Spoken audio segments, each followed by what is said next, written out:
Hello guys, customer Onam collection വന്നിട്ടുണ്ട്. Tissue സിൽക്കിലെ top വന്നിട്ടുണ്ട്. Kurtis tissue സിൽക്കിലെ side open ആണ്. ഇതിൽ ഫുൾ ഇത് ഗ്ലാസ് വർക്കാണ്. ഇത് കാണുന്നത് ഗ്ലാസ് വർക്കാണ്, ഒറിജിനൽ ഗ്ലാസ് ആണ്. ഫുള്ള് ത്രെഡ് വർക്കാണ്, മഷീൻ വർക്കാണ്. മഷീൻ എംബ്രോയിഡറി പറയും. നമ്മുടെ ഷോപ്പ് വന്നിട്ട് ചാലയിക്കാറുണ്ട്. ശ്രീ പത്മനാഭ സിനിമ തിയേറ്ററുണ്ട്.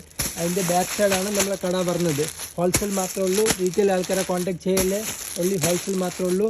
ഇത് ഓണം കളക്ഷൻ വന്നിട്ടുണ്ട്. ടിഷ്യൂ സിൽക്ക് ടോപ്പാണ്. ടിഷ്യൂ സിൽക്ക് എന്ന് പറയും. ഒരുപാട് ഇതിൽ വെറൈറ്റി ഉണ്ട്. ഇതിൽ ഇനി ഓണത്തിൻ്റെ ഡെയിലി വന്നുകൊണ്ടിരിക്കുന്ന പുതിയ പുതിയ ഐറ്റം സ്ക്രീനിൽ കൊടുത്തിരിക്കുന്ന നമ്പർ ജസ്റ്റ് നിങ്ങൾ കോൺടാക്ട് ചെയ്താൽ മതി. എല്ലാ ഡീറ്റെയിൽ അറിയാൻ വേണ്ടി.